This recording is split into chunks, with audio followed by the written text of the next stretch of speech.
High বন্ধুরা, চলুন আমার সেই ব্লাউজের দ্বিতীয় পার্ট। তো আমি এখানে পুরো ব্লাউজে কমপ্লিট হয়ে গেছে, শুধুমাত্র এখানে কিছু ছাপ দেব, তাই সেই ছাপটা আলু কেটে রেডি করে নিচ্ছি।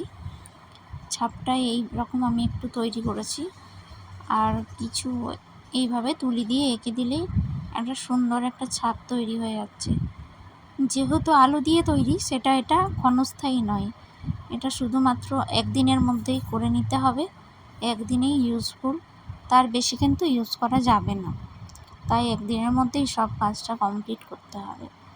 আমি একদিনের মধ্যে কমপ্লিট করতে পারিনি, কারণ ছোট্ট বাচ্চার জন্য একটু অসুবিধা হয়েছে, তাই কাজটা একটু পরের দিন আবার করতে হয়েছে আমাকে, আবার নতুন করে ছাপ তৈরি করে। তো দেখুন পুরো লুকটা কেমন লাগছে ব্লাউজটা, একটু কমেন্টে ভালো করে জানাবেন কেমন হয়েছে, একটু আমাকে জানাবেন। আমি এটা সেলাই করে নেবো আমার সাইজে, আমি একবার পরে দেখব যে এটা কেমন লাগছে। তাই আমি সেলাই করতে বসে গেলাম, মানে এত এক্সাইটেড যে পরতেই হবে, না পরলে ভালো লাগছে না। তাই একবার পরে দেখার জন্য আমি একটু সেলাই করে নিলাম নিজের সাইজ মতো। পরে যার ব্লাউজ তার সাইজ মতো আমি সেলাই করে দেবো। তো দেখুন বন্ধুরা আমাকে কেমন লাগছে পরে।